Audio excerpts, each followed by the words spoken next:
राम राम शेतकरी मित्रांनो, पिनाका फार्म या यूट्यूब चॅनलमध्ये आपलं स्वागत आहे. तर मित्रांनो बघा, आता गवार लागवड करून जवळपास आम्हाला आता दीड पावणे 2 महिने झालेले आहेत. तर आता बरेचशा झाडांना बघा आता शेंगा लागले. हे बघा, आता बरेचशा झाडांना आता बारीक बारीक अशा शेंगा लागलेल्या आहेत. म्हणजे 5-6 दिवसामध्ये आता एक तोडायला येतात. हे बघा, काही काही झाडांना भरपूर लागलेले आहेत. तर काही झाडांना आता वरती बघा अशा छोट्याल्या असं याच्यामध्ये लागायला सुरुवात झालेली आहे.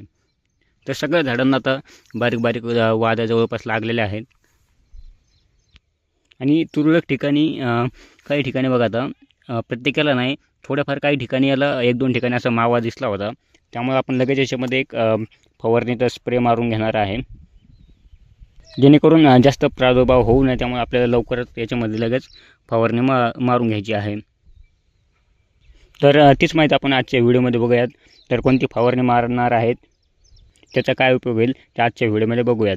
त्या अगोदर आपल्या चॅनलवर नवीन असाल तर चॅनलला सबस्क्राईब आणि व्हिडिओला लाईक नक्की करा. तर आता जवळजवळ बरेचसे बघा आता वरती शेंड्यापर्यंत सगळ्यांना आता फुलं लागलेले आहेत. आणि कुठेही आपल्याला वगैरे बुरशी वगैरे पडलेले असे चान्सेस कुठेही दिसत नाही. पूर्ण हिरवागार पूर्ण प्लॉट आहे बघा आता हा. आणि सगळ्याला आता जवळपास शेंगा लागलेल्या आहेत. म्हणजे सरसकट झाडांना बघा अशा बारीक बारीक शेंगा लागलेल्या आहेत. आणि हे आता जवळपास 5-6 दिवसामध्ये पूर्ण असा याचा तोडा सुरू होतो. आणि याचं ते तुम्हाला दर 1-2 दिवस आड समजा याच्यामध्ये तोडणी करावं लागते, जेणेकरून जास्त टाईम लांबला की लगेच शेंगा असं निबर व्हायला त्याच्यामध्ये सुरुवात होते.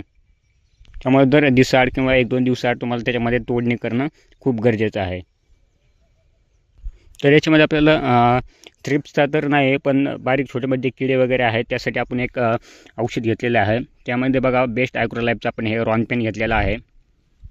याच्यामध्ये आपल्याला 3 घटक बघायला भेटतात. एक पायरिप्रॉक्सिपेन 8%, डायनाटोफेरॉन 5% आणि एक डायपेन्थुरॉन 18%. हे 3 घटक आपल्याला याच्यामध्ये बघायला भेटतात. याचे आपल्याला थ्रिप्ससाठी मावा तुडतुडीसाठी एकदम चांगले असे जबरदस्त रिझल्ट आहे.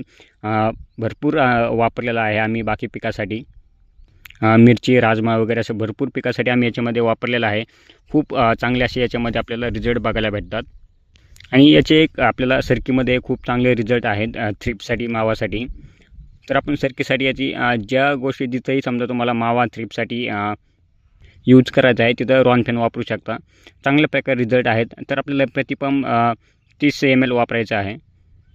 त्यानंतर आपण त्याच्यामध्ये एक टॉनिक घेतलेला आहे. हे इसाबियन घेतलेलं आहे बघा. हे अमिनो ॲसिड बेस्ड टॉनिक आहे.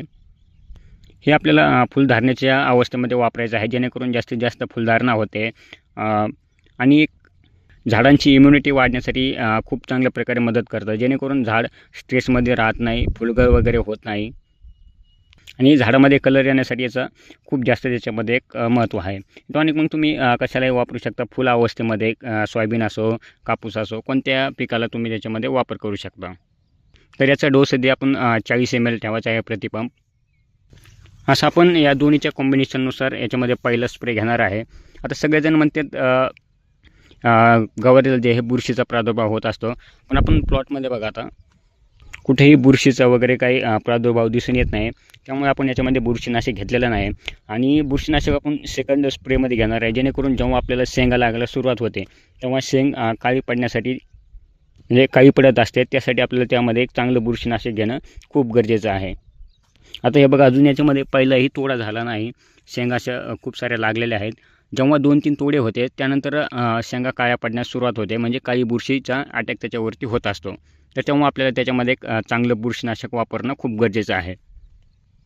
आता सध्याही कुठेही बुरशीचा वगैरे प्रादुर्भाव नाही आहे, त्यामुळे आपण त्याच्यामध्ये बुरशीनाशक वापरलेलं नाही. सध्या आपण या एक रॉनपेन आणि इसाबियन या दोन्हींच्या याच्यामध्ये स्प्रे घेणार आहे. तर माहिती कशी वाटली कमेंटमध्ये नक्की सांगा. आणि आपल्या चॅनलवर नवीन असाल आणि अशीच नवनवीन व्हिडिओ बघण्यासाठी आपल्या चॅनलला सबस्क्राईब नक्की करा.